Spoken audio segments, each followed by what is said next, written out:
En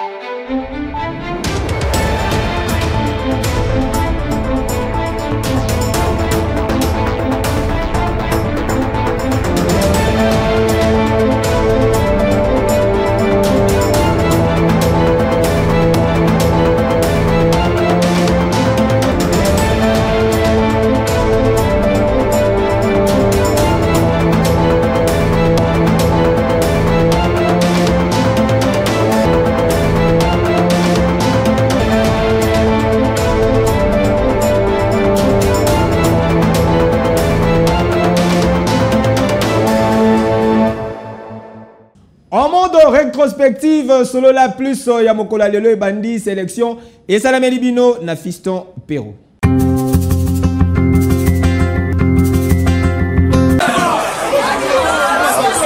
La police nationale congolaise a intensifié du jour au lendemain l'action y a traque contre ben civil communément appelé à Kinshasa Kuluna. Phénomène oyo et nyokoli population ya Kinshasa makasi oyo bozali komona boye bazali bakuluna oyo bazwami na ba quartier lokola Ndanu na commune limitée na Kisenso côté ya Rifla pe na Mumbele na commune limitée toujours tikana yebisa bino ke la police azwaki bango nyonso butu pe en tout cas et opération elekaki kitoko avec un pacte paix idéologie et tozali kokoba na ba opération na biso oyo mokoza ville ya Kinshasa ayebisi biso tosala oyo alobaki il faut résultat et ça sera chaud biso na niveau ya mwamba tozwi parole wana ekomi ya biso nde chaque fois toza kosala ba opération la fois passée kokola alobaki tosalaki opération munene bozalaki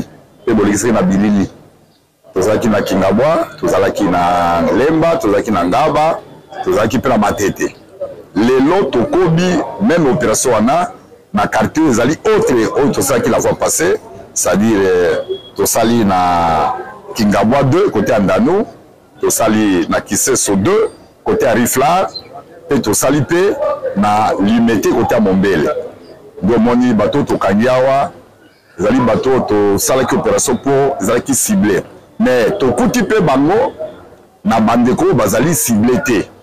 Alors dans un premier temps tokozwa bango après audition yebi OPJ asamisaka à charge et à décharge.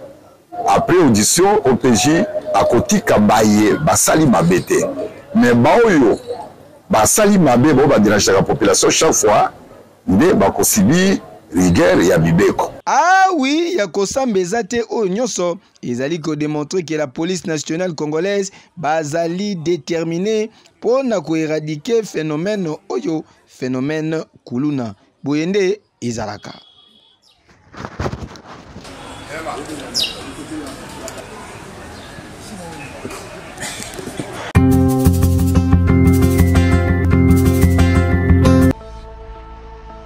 Président rwandais Paul Kagame a pesi accord de principe naye pour na kokutana na chef de l'État de la République démocratique du Congo, son excellence Félix Antoine Tshisekedi Tshilombo pour na résoudre crise sécuritaire na est de la République démocratique du Congo de manière moko pacifique. Ministre angolais des Affaires étrangères Tete Antonio Nde atalisaki yango lobby eleki soit mokolo lundi 11 mars na Luanda à Lucie à tête entre président angolais Joao Lourenço et Oyo ya Rwanda Paul Kagame.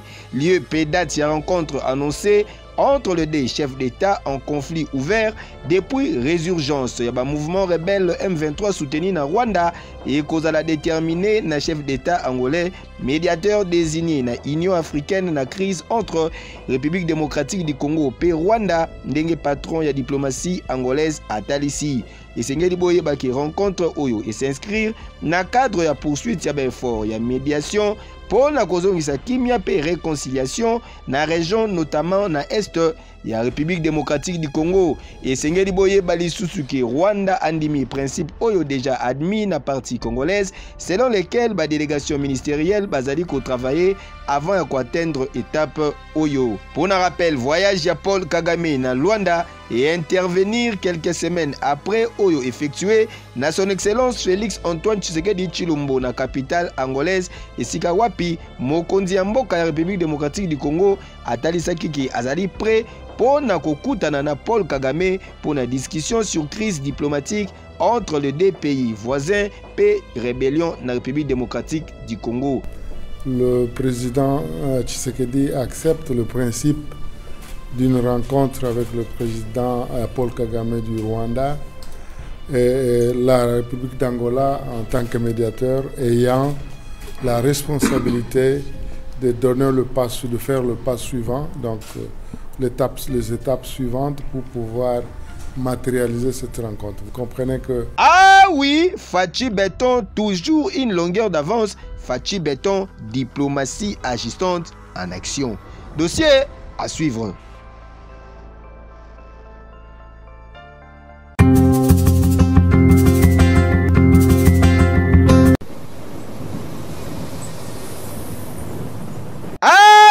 Consolidation Yabaki, ya premier mandat, ya chef de l'État, son excellence Félix Antoine Tshisekedi Tshilombo, Fachi Béton Mukwantombolo d'Afrique, Boyokaka, Yangoyo.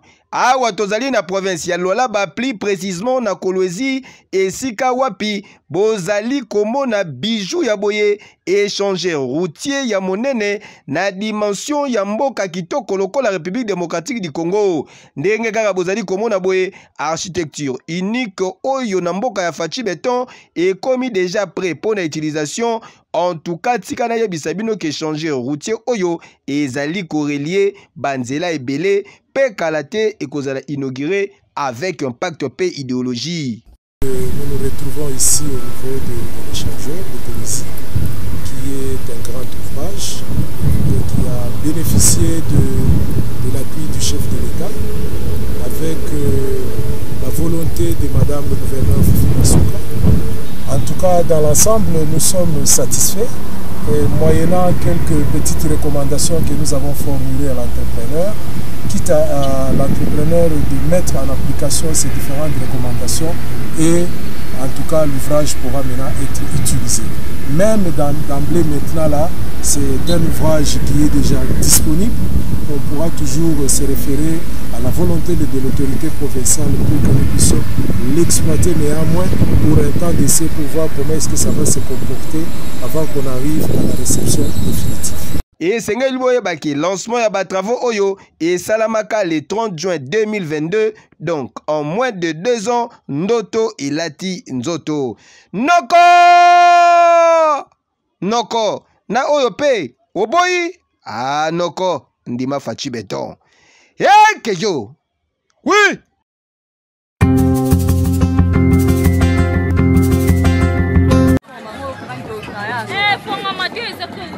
La police nationale congolaise azali kosala musala kitoko poste de ya régie des eaux oyo. En tout cas bravo awa tozali na quartier Mokali na commune ya Kimbantseke basali musala ya makasi na butu botika na yebisa bino esika wapi bomoni bouclage esalami pona kokanga bana mibali oyo bozali komona ba patron ya bekiri basuka na bakuluner oyo banyokoli population ya Mokali na commune ya Kimbantseke. Commandant oyo amenaki ba opération nde a expliqué boye kolandisa mana oyo commissaire provincial Blaise Kilimbalimba koisaki mitindo alobi il faut to traquer ba incivil kuluna pe to déférer bango esiko oyebi wana oyo za poste d'intervention esimbi kingasani de alors na poko ya mitindo kwei ya ukakolezalaki te to continue sobe kolanda bae oyo omoni oyo bae oyo omoni awa muto malamu azali te baza bien identifié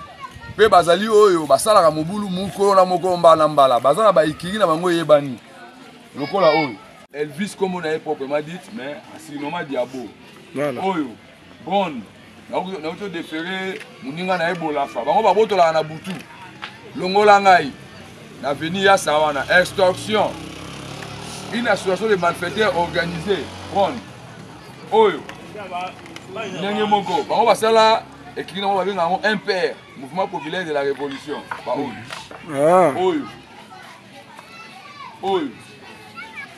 Oyo ba Jamaïcain bango babundaka na Jamaïque oyo mwana MPR oyo Jamaïcain oyo Zaïrois oyo Lilo donc ba Italien donc ba différentes écrits ezali awa ndenge mona zu bango boye ba plaignant bazali oyo tout ça ba plainte na bango a daté ça déjà c'est la kaka mukoto za bango.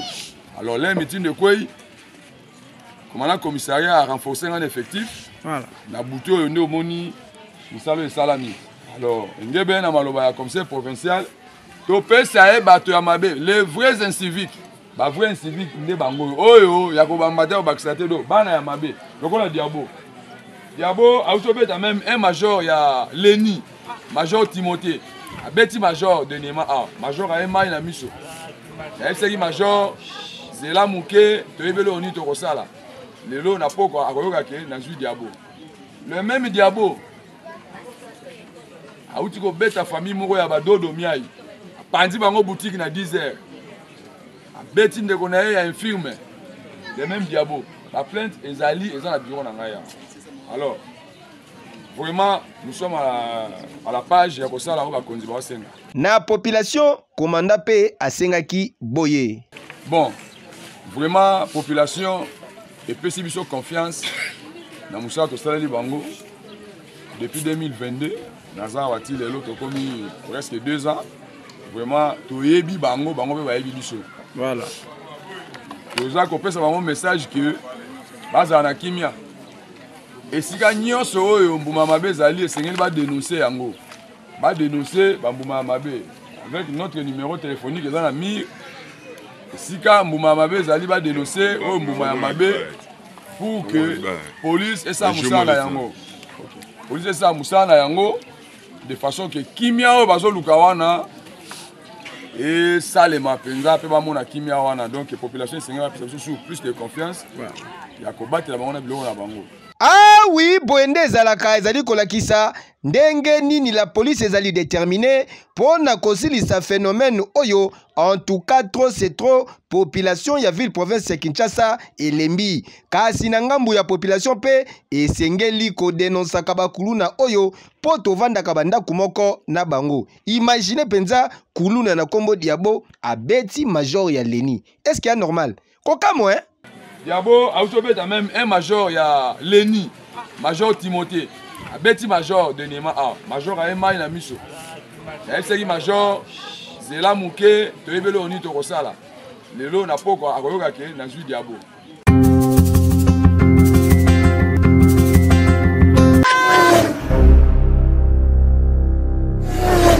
Artiste comédien congolais Faye Muzela Djani alias Papa Faye akufaki lobby et l'équipe plus précisément mokolo lundi 11 mars 2024 na Paris na République française esika wapi abanaki kovanda suite ya maladie oyo ezwaki etango mukuse sur place na Paris libanda ya résidence na ye esika wapi quelques comédiens bazalaki réunis tension ezalaki makasi 15 ya Faye kisi 15 ya Pamba voilà ya Faye sala kabisa na McDo ya Faye sala kabisa na McDo Nazolo ba bosunga biso boniko yokate tokoma ba femme de chambre na poto tokoma ba échafaudé biso ba artiste mboka biso ba artiste mboka toza ibini na ba protecté toza ibini na mabala toza ibini na babibali toza ibini na basi pour ressources zate passe na passe suka na ngomoko na biso yona saidini OK voilà Bosunga ya zonga bana na eba mona voilà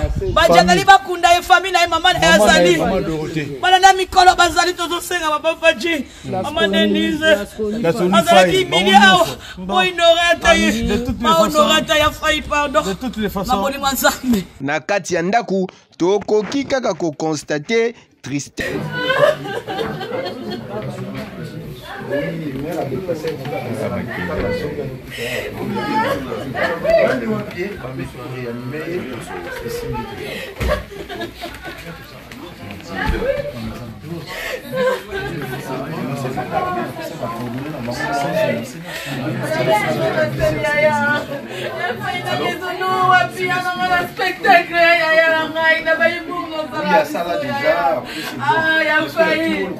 Quelques comédiens pe patron ya groupe de théâtre oyo bazalaki na kati ya résidence na ye babengaki baninga na bango na apaisement.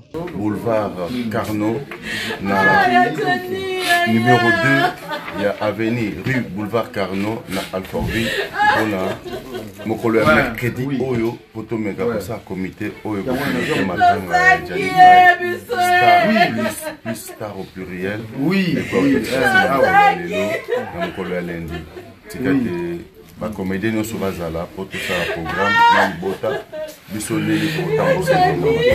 D'ici là oyo aza na temps akoleka na moko wana comme la ville mpona kosoutenir se ona biso oyo atikali na bana message kandi bandeko balobi donc tosenga bacomédien tout tozala parce que oyo akufela moko na biso toyebi mosala asali eza icone tokutana na écrivain wana vraiment po tosala comité oyo kopilote matanga na tana yafai bituna yeyo te yafai ye abenganga lobte abenganga bituna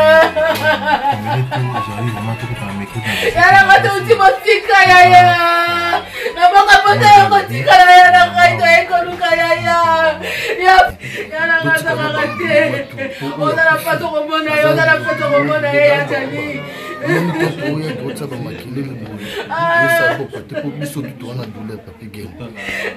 yosalinga motema pasi yatani yaya namonaka na ngai otosekaka bia tomesana yala ngai Pour un rappel, Gianni Faye asalaki pluie et beau temps na théâtre populaire auprès ya célèbre comédien Ngadia Diangadios na groupe Chic Choc Loyenge. Tika molimo na ye epe manakimia.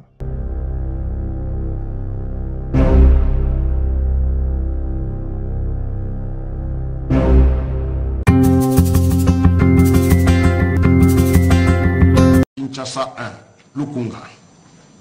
Monsieur Mwaba Kazadi Tony.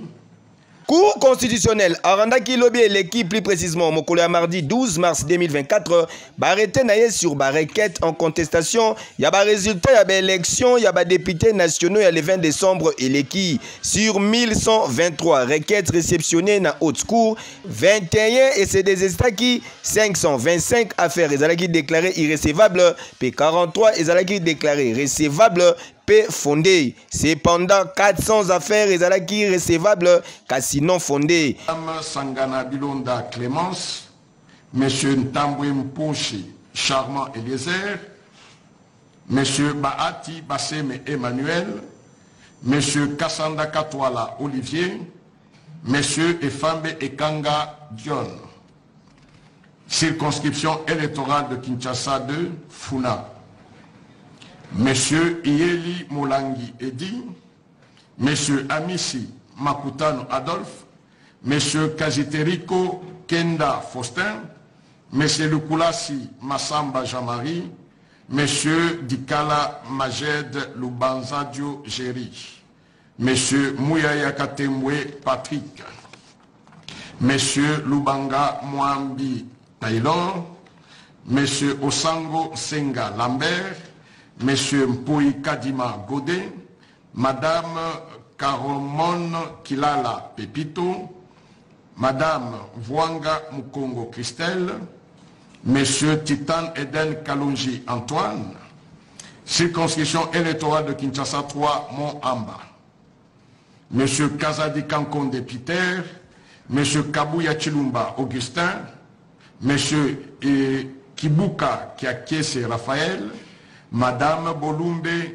Bakando Hermione, Monsieur Mayo Mambeke Jean Baudouin, Monsieur Eyanga Mboyo Venance, Monsieur Mbikai Mabuluki Steve, Madame Madia Mwamba. Et Sengeli Boye Baki Nabare Oyo Cour constitutionnelle à mettre fin définitivement en examen. Yaba contentieux, yaba résultat, yaba élection législative nationale dans la République démocratique du Congo. Ah oui, Abou Pia. Monsieur Motangalier Léonard, Monsieur Kalonji Ogi, Monsieur Tibalabala Mukunayi Francis.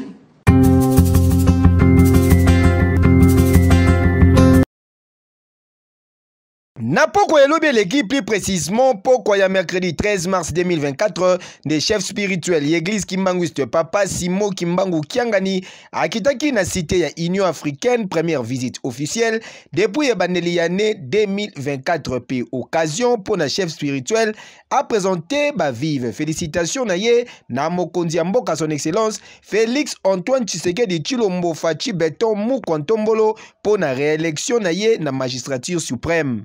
Mokonzi avant-vente ayaki na kamba. Tomoni makambo nyonso eleki bien. Nzambe pe asalisi aleki yango toyokotala. To remercier.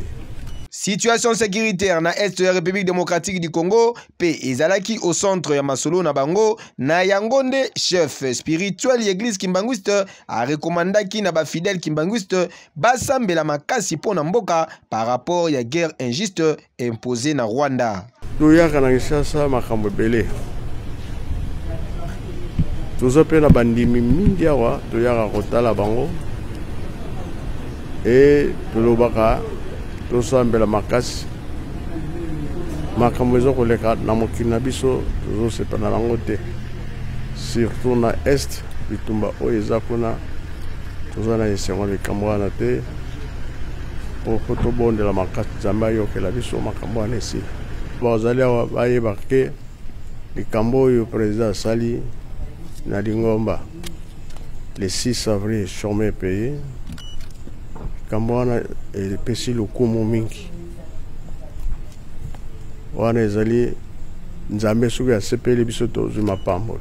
Et esengeli boyeba ke durant ces jours na ye na Kinshasa Papa Simo Kimbangu Kiangani a sensibiliser ba fidèle pour la construction ya mémorial ya Nkamba pe pour la célébration ya journée ya le 6 avril ezali koya le 6 avril journée déclarée par Mokonzi Mboka Félix Antoine Tshisekedi Tshilombo chômé et payé en reconnaissance ya combat ya Papa Simo Kimbangu pe reconnaissance africaine. Hey yo.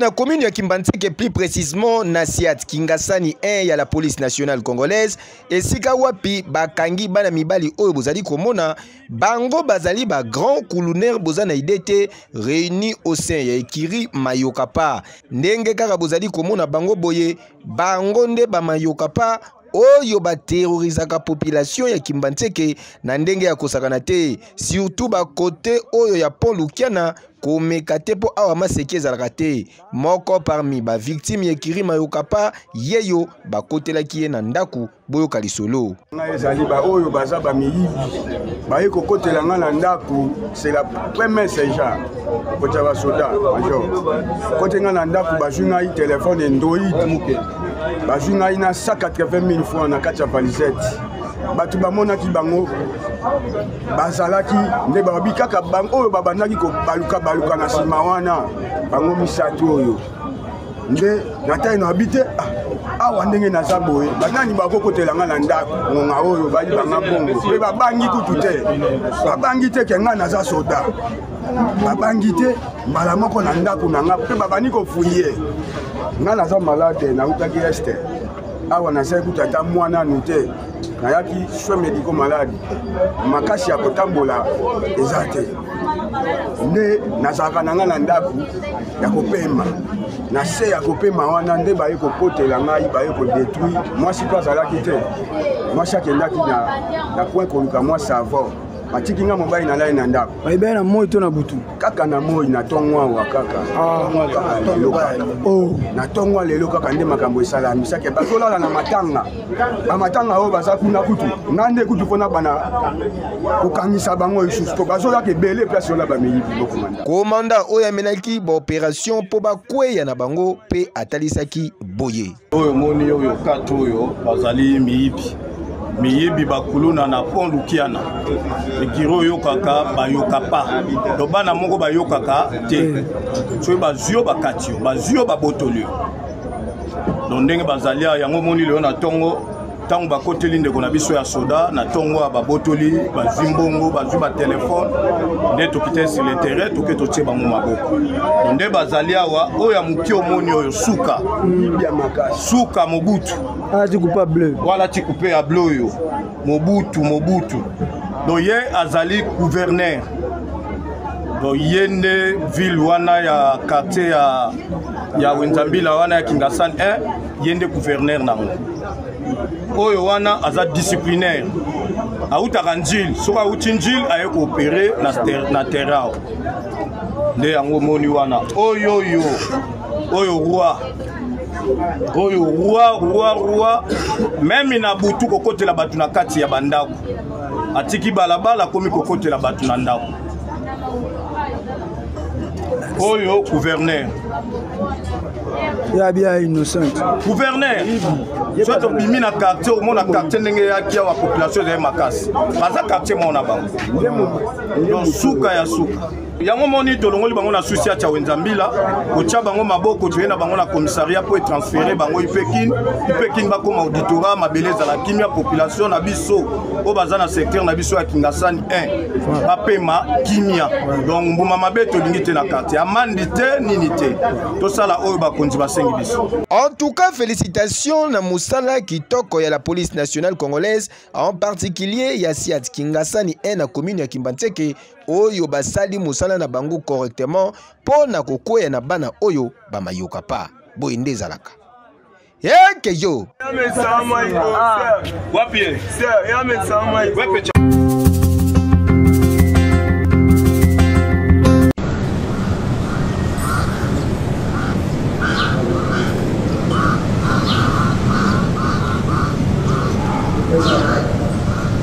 Grande salle ya réunion des conseils de ministres na cité ya Union africaine des servaki des cadres lobby eleki na cérémonie ya signature ya avenant numéro 5 ya convention ya collaboration relative na développement ya projet minier pe projet d'infrastructure na République démocratique du Congo. Nyonso ebandaki nanu na rencontre na président de la République son excellence Félix Antoine Tshisekedi Tshilombo et longo na ba responsable ya groupement ya ba entreprise chinoise rencontre oyo emonaki pe participation ya quelques membres ya gouvernement pe ya directeur ya cabinet ya chef de l'État. Simana yangonde ezalaki tour ya événement tant attendu, à savoir signature liboso ya mokonzi ya mboka son excellence Félix Antoine Tshisekedi Tshilombo Fachi Beton tour à tour ya avenant ya collaboration par représentant ya ba entreprise chinoise pe vice-ministre ya finance, ministre ya budget, ministre ya mine pe ministre ya infrastructure pe travaux publics. Pour la histoire, le 22 avril 2008, l'État congolais a conclu qui na groupe ya entreprise chinoise convention de collaboration moko relative na développement ya projet minier moko pe d'infrastructure na République démocratique du Congo ultérieurement modifié pe complété par 4 avenants. 15 ans après mise en œuvre na yango sous l'impulsion ya chef de l'État son excellence Félix Antoine Tshisekedi Tshilombo bachaki en place cadre de négociation moko conformément na esprit ya déclaration conjointe entre République démocratique du Congo et République populaire ya Chine sur établissement ya coopération globale pe partenariat stratégique na objectif ya rétablir équilibre na partenariat oyo po na rendre yango gagnant. Parmi ba points d'accord na suite ya ba négociation tokoki konoter montant et investissement po na ba infrastructure na République démocratique du Congo ya 7 milliards de dollars américains. Ah oui, boyende ezalaka avec Fachi Beton intérêt à peuple congolais liboso. Yeke yo.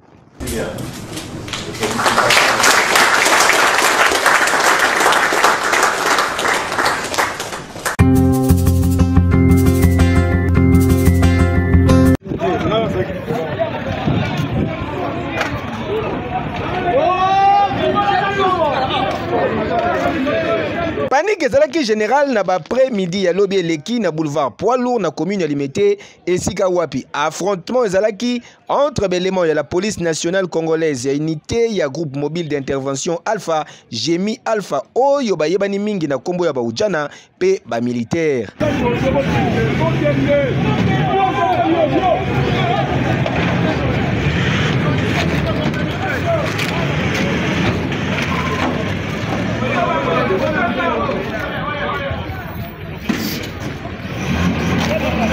Selon l'information tozu sur place, nyonso ebandaki tangu élément ya la police militaire balingaki kokanga officier moko ya la police sans koleka na commandement na ye scène esalamaki na quartier Kawele connu sous le nom ya Paka Juma. Akati awa kaka sika awa ajier boye o mamri yako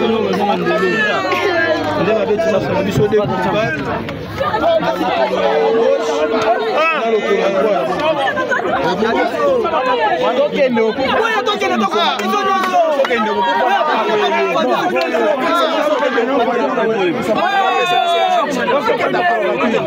Bien que bilan officiel ya commandant ya la police ya ville ya Kinshasa et ezali kosala état ya 4 personnes blessées dont 3 policiers et militaires moko ba image amateur témoin ezali kolakisa eloko mususu chana na se chana se oh gufi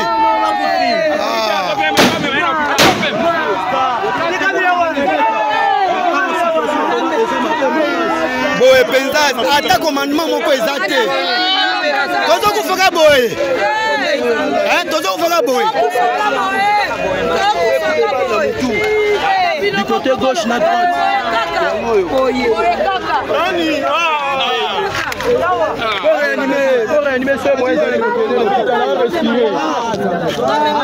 en tout cas bajan ya affrontement oyo ekomi kokoma fréquent na Kinshasa aux autorités compétentes bazwa ba disposition boité Keyo.